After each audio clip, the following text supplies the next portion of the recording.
مرد کے لیے اللہ تعالیٰ کی طرف سے عظیم تحفہ عورت ہے۔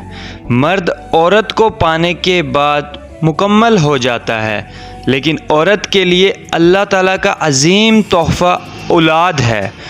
عورت اولاد سے مکمل ہوتی ہے۔ مرد جتنا بھی اسے مکمل کرنے کی کوشش کر لے، اولاد کے بغیر عورت ادھوری ہی رہتی ہے، کیونکہ ممتا کا احساس تو عورت کی فطرت کا حصہ ہے۔ عورت بانجھ بھی ہو، یہ احساس پھر بھی اس میں زندہ رہتا ہے۔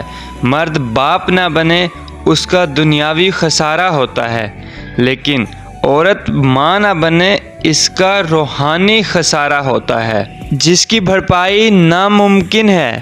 مرد دوسری شادی کر کے بھی اولاد حاصل کر سکتا ہے۔ بانجھ عورت کے پاس یہ آپشن ہو بھی وہ تب بھی اولاد حاصل نہیں کر سکتی۔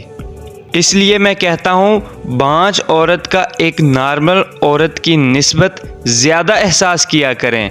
ممکن ہو تو اس کی زندگی میں دوسری شادی نہ کیا کریں۔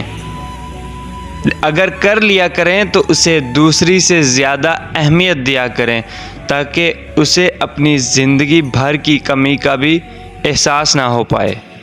سو گائز، کیسی لگی میری ویڈیو کمنٹ سیکشن میں ضرور بتائیے گا۔ ویڈیو اچھی لگی ہو تو لائک کر دیں، ویڈیو کو اپنے پیاروں کے ساتھ شیئر کر دیں۔ مزید ایسی ویڈیوز دیکھنے کے لیے ہمارا یوٹیوب چینل فیضان رائڈ 04 کو سبسکرائب کر دیں۔ شکریہ۔